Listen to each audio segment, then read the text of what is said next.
আগামীকাল প্রধানমন্ত্রী তিনি এখানে আসছেন মূলত দুটি কাজে। সকালে বাগডোগরায় তিনি আসবেন এবং বাগডোগরা থেকে তিনি চলে যাবেন সিকিম। সিকিম থেকে প্রধানমন্ত্রী সরাসরি হেলিকপ্টারে আসবেন আলিপুরদুয়ার প্যারেড গ্রাউন্ডে।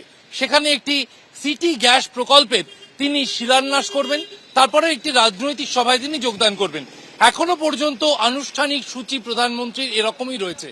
চাকরিহারারা তাদের একটি অংশ তারা ইতিমধ্যে আলিপুরদুয়ারে এসে পৌঁছেছেন তাদের প্রতিনিধিরা, এবং সেই প্রতিনিধি দলের পক্ষ থেকে তারা ইতিমধ্যে আলিপুরদুয়ার থানায় তারা আইসির সঙ্গে যোগাযোগ করেছেন, তাদের একটি আবেদনপত্র দিয়েছেন প্রধানমন্ত্রী যাদের তাদের কয়েক মিনিট সময় দেন। আমরা জানি এর আগে একাধিকবার তারা কিন্তু একাধিক রাজনৈতিক দলের দ্বারস্থ হয়েছিলেন প্রধানমন্ত্রী এবং রাষ্ট্রপতির তারা শরণাপন্ন হতে চান এই কথা ব্যক্ত করে।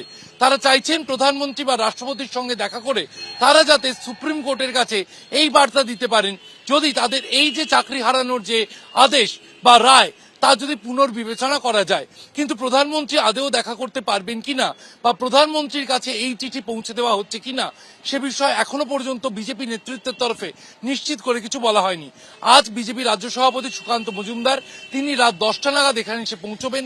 সামগ্রিকভাবে যা জানা যাচ্ছে বিজেপি সূত্রে সুকান্ত মজুমদারের সঙ্গে কথা বলে তারপরই চূড়ান্ত সিদ্ধান্ত নেওয়া হবে।